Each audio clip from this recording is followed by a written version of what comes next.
El político y el científico, por Max Weber. 11. La política como vocación. 11. No obstante, esta es la postura del bolchevismo, del espartatismo y, en general, del socialismo revolucionario. Por consiguiente, resulta extremadamente irrisorio el hecho de que estos sectores censuren moralmente a los políticos del poder del antiguo régimen para valerse de los mismos medios, no obstante que la condena de sus fines se encuentre plenamente justificada. En lo tocante a la santificación de los medios por el fin, se presenta aquí, inevitablemente, el quebrantamiento de cualquier moral de la convicción. Por lógica, no queda, en efecto, otra posibilidad que la de condenar toda acción que se valga de medios moralmente peligrosos. Ciertamente es natural. Ahora bien, en el plano de las realidades, observamos de continuo cómo aquellos que proceden conforme a la ética de la convicción se convierten con gran rapidez en profetas quiliásticos. Vemos, por ejemplo, a quienes han predicado repetidamente el amor frente a la fuerza, acogerse enseguida a la fuerza definitiva que trae implícito el aniquilamiento de la violencia total a semejanza de nuestros oficiales, que al emprender una nueva ofensiva decían a los soldados que era la última, la del triunfo definitivo, tras la cual vendría la paz. Para quien actúa de acuerdo con la ética de la convicción, resulta intolerable la irracionalidad ética del mundo. Se trata de un racionalismo cósmico ético.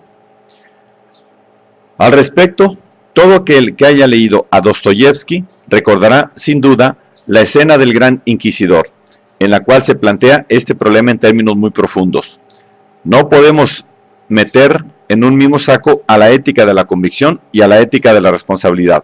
Nos resultará imposible, así como tampoco es posible determinar éticamente los fines que puedan santificar tales o cuales medios cuando pretendemos hacer alguna concesión a este principio.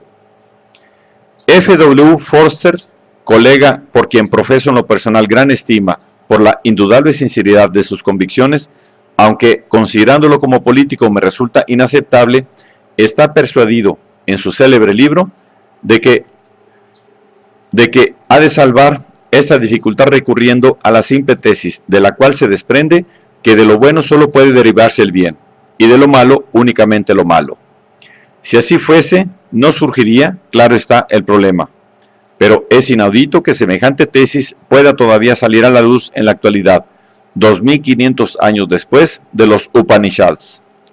Y si repasamos el curso de la historia universal, así como también si hacemos el examen, con toda imparcialidad, de la experiencia cotidiana, vemos claramente que se nos está mostrando lo contrario. Todas las religiones del mundo se apoyan en su desarrollo sobre la base de que la vida es lo contrario a dicha tesis.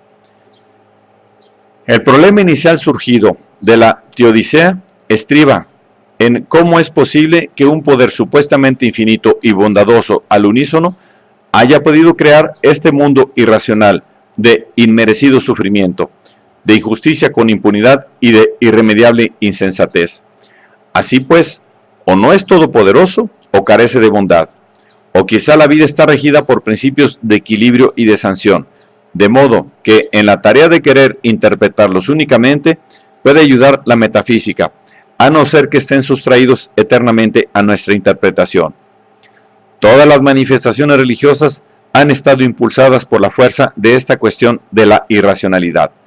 Tanto la doctrina del karma como el dualismo persa, el pecado original, la predestinación y el Deus absconditus han surgido todos de esta experiencia.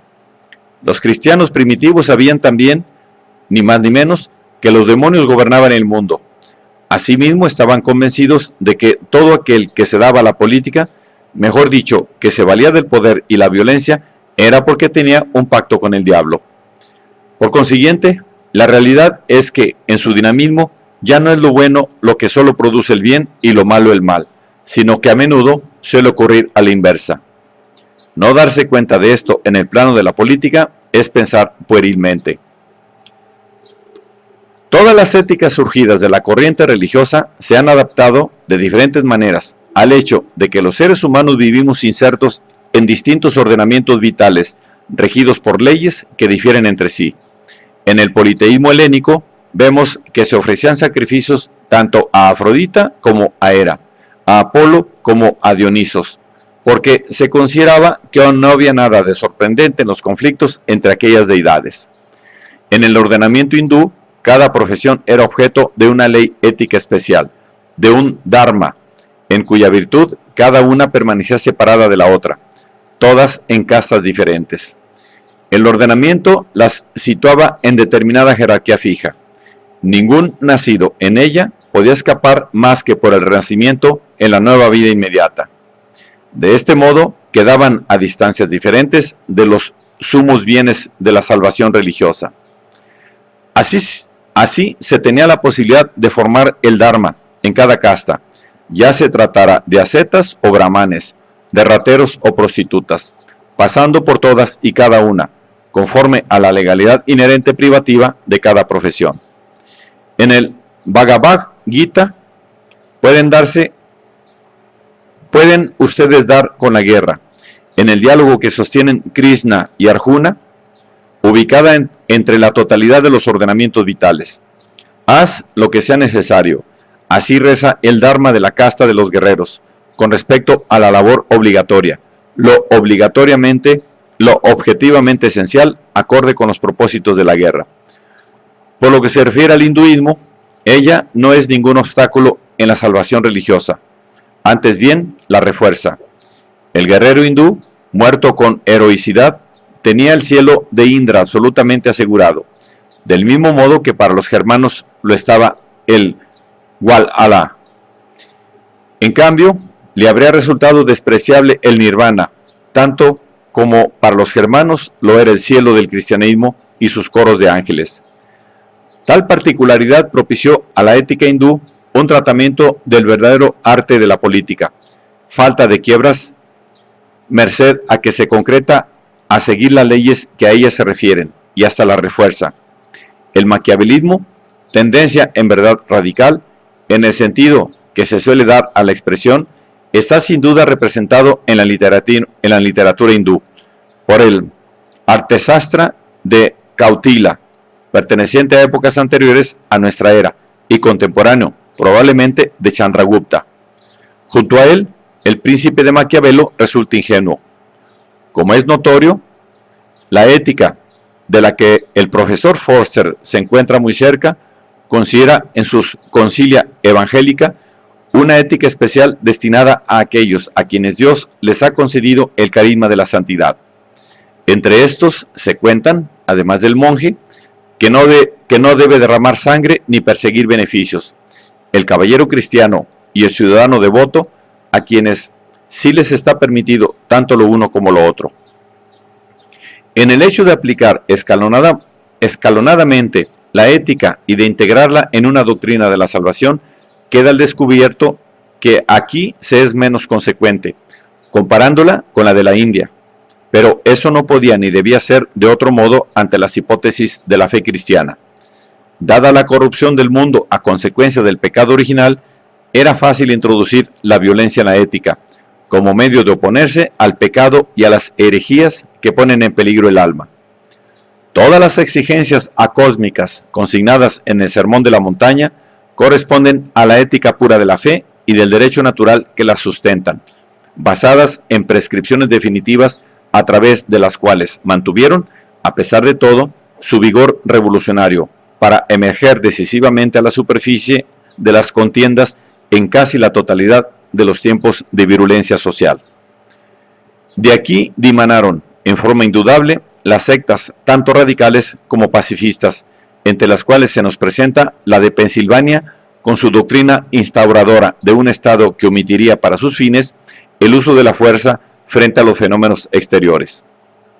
En la práctica, la hipótesis hecha realidad cayó en un derrotero dramático, cuando, al advenimiento de las luchas conducentes a la independencia, la secta de los cuáqueros se vio en la incapacidad de recurrir a las armas, que les habrían dado la victoria en el conflicto decisivo por el triunfo de sus ideales, al revés del protestantismo tradicional que asumiendo una actitud opuesta, legitimó el recurso de la violencia para el sostenimiento del Estado, justificando ese recurso como emanado de una institución divina y legítimamente autoritaria.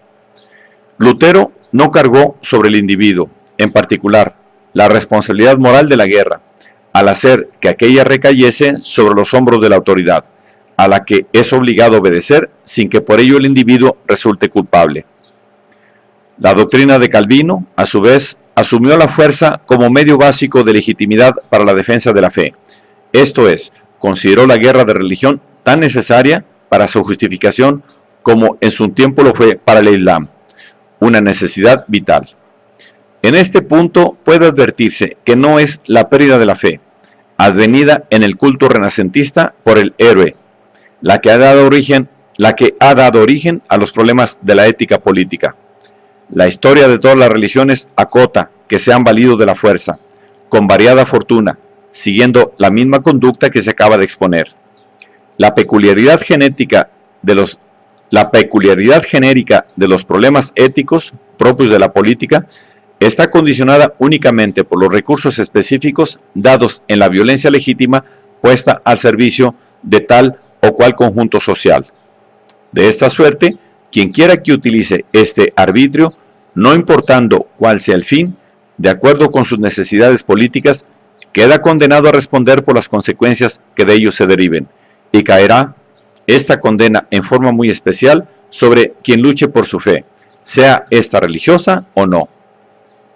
Observando la escena contemporánea, encontramos que aquel que desea instaurar en ella la justicia absoluta tendrá que usar del poder y de los partidarios que lo sigan, condensados en una organización que, para funcionar, necesita de artículos o premios espirituales y materiales. En la actualidad, la lucha de clases exige que se ofrezca como premio espiritual la satisfacción de los rencores y de los anhelos de venganza, y, especialmente, la satisfacción potencial del resentimiento y de la pseudoética que reclama sus propios fueros, aunque esto entrañe difamar al adversario y la acusación de ser agente de herejías.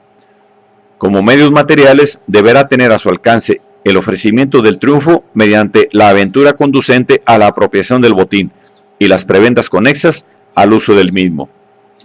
El triunfo del líder está condicionado por entero al funcionamiento de la organización y de los móviles suscitados en ella, antes que a sus propios recursos. Es, pues, condición sine qua non la seguridad en la consecución de los premios ofrecidos a los seguidores que le son adictos, ya se trate de guardias rojos, rufianes o agitadores. Dadas estas premisas, el éxito de sus propósitos no queda al alcance de su mano, a menos que quiera servirse de esos motivos falsamente éticos y esencialmente abyectos adoptados por sus seguidores, a los que, por lo demás, anima una fe altruista, representada por su persona y por su causa. La legitimación del anhelo de venganza, de las ansias de poder, del botín y de los gajes no es más que un recurso justificativo de la sinceridad de la fe. No debemos engañarnos, esta interpretación materialista de la historia no es tampoco un recurso que se acepta y desecha a voluntad, sin que obedezca a los designios de los conductores de la revolución. El problema se presenta, ante todo, como una expresión de la revolución emocional, imponiéndose de nueva cuenta como una constante cotidiana tradicional. Siempre los héroes de la fe y la doctrina que sustentan acaban por esfumarse y, lo peor, por transformarse en factores constitutivos de la fraseología de los demagogos y de los manipuladores de la política. Tal cambio se produce con celeridad visible en el curso de las contiendas ideológicas, debido a que éstas son conducidas y están inspiradas por líderes indudables y auténticos profetas revolucionarios. Ahora bien, dado que en toda organización sujeta a liderazgos, la única condición del éxito es la del empobrecimiento espiritual, la materialización y, en definitiva, la proletarización del alma en aras de la disciplina de partido. La corte victoriosa de un dirigente político suele transformarse de esta manera, con facilidad pasmosa, en un grupo común y corriente de cortesanos con influencia. Los profesionales de la política, o los aspirantes a hacerlo, necesitan obligadamente tomar conciencia de estas paradojas morales y de su responsabilidad, teniendo en cuenta la formación que en ellos mismos puede operarse bajo la presión inflexible de sus seguidores. Insisto en que quien se dedica a la política establece un pacto táctico con los poderes satánicos que rodean a los poderosos.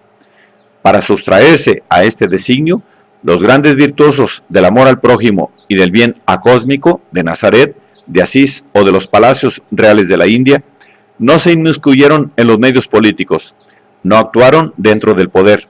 Su reino no era de este mundo, a pesar de haber tenido éxito dentro de él. Platón, Karatsev y los santos de Dostoyevsky están copiados a sus imágenes.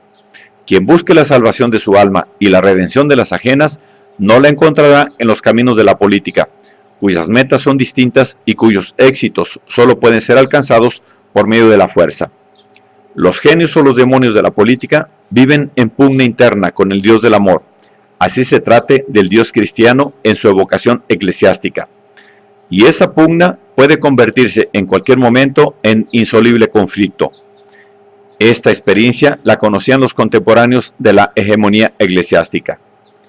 En sucesivas ocasiones caía el interdicto papal sobre Florencia y su connotación significaba para la época y las almas de los hombres un poder más fuerte que la aprobación fría del juicio moral kantiano, en opinión de Fichte, sin que ello impidiese que los florentinos dejasen de combatir a los estados de la Iglesia. Una muestra de esta situación se encuentra en un bello pasaje de Maquiavelo, perteneciente, si la memoria no me engaña, a las historias florentinas, en el que el autor pone en boca de uno de sus héroes el elogio a quienes colocan la grandeza de la patria sobre la salvación de sus almas.